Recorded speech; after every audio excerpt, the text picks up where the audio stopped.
Vini রাফিনহার দুর্দান্ত গোলে ব্রাজিলের 2-1 গোলের জয়। খুশিতে লাইভে এসে যা বললেন নেইমার জুনিয়র। তাই এই নিয়ে বিস্তারিত জানতে হলে ভিডিওটি না টেনে শেষ পর্যন্ত দেখতে থাকুন।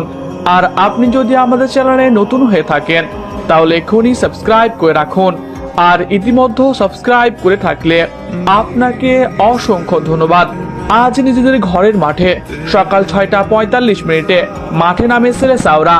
2025 সালে প্রথমবারের মতো প্রিয় ব্রাজিলকে মাঠে দেখা যায়। মাঠে নেমেই দুর্দান্ত শুরু পায় ব্রাজিল। খেলার 6 মিনিটে পেনাল্টি থেকে ব্রাজিলকে এগিয়ে নেন রাফিনহা। এরপর কিছুটা অগোছালো খেলতে থাকে ব্রাজিল।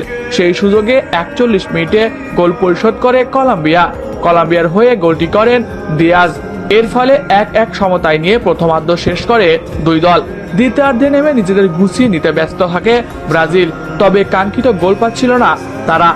এরই মধ্যেই ব্রাজিলের 2 খেলোয়াড় হলুদ কার্ড পায়। ফলে আর্জেন্টিনার বিপক্ষে ব্রুনো গুইমারেজ ও গ্যাব্রিয়েল ম্যাগালাইসকে পাওয়া যাবে না। এরই মাঝে পেশি শক্তি দেখাতে থাকে কলম্বিয়া। দুই দলের মাঠের লড়াই থেকে শারীরিক লড়াই শুরু হতে থাকে।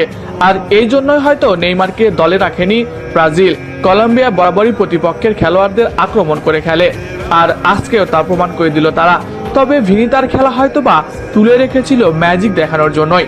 শেষ মুহূর্তের দুর্দান্ত গোল করে বসেন ভিনিসিয়াস জুনিয়র। ডি বক্সের বাইরে থেকে জোরালো এক শটে গোলকিপারকে পরাস্ত করে অসাধারণ একটি গোল করেন ভিনিসিয়াস। আর এর ফলেই জয় নিয়ে মাঠ ছাড়ে ব্রাজিল। এরপর এই খুশিতে লাইভে এসে নেইমার জুনিয়র বলেন, ব্রাজিলের খেলা দেখলাম, আফসোস লাগছে এই ম্যাচে আমি খেলতে পারিনি। তবে ভিনি রাফিনহা ভক্তদের আশা পূরণ করেছে।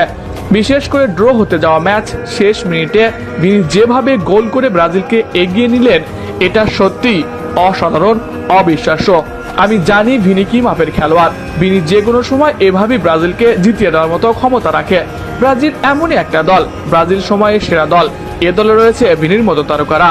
এ ব্রাজিলকে কেউ থামাতে পারবে না। আমরা আশা রাখছি 2026 বিশ্বকাপ জিতেই ভক্তদের আশা পূরণ করব। আমি দ্রুত মাঠে ফিরতে মরিয়া হয়েছি। আশা করি হলুদ জার্সিতে ফিরতে পারবো খুবই তাড়াতাড়ি। আমার জন্য দোয়া করবেন। প্রিয় দর্শক, ব্রাজিলের এমন জয় দেখে আপনারও কেমন লাগছে কমেন্ট করে জানাতে পারেন আপনার মতামত। এছাড়াও খেলাধুলার সকল আপডেট সবার আগে পেতে হলে আমাদের চ্যানেলটি সাবস্ক্রাইব করতে ভুলবেন না। ধন্যবাদ সবাইকে।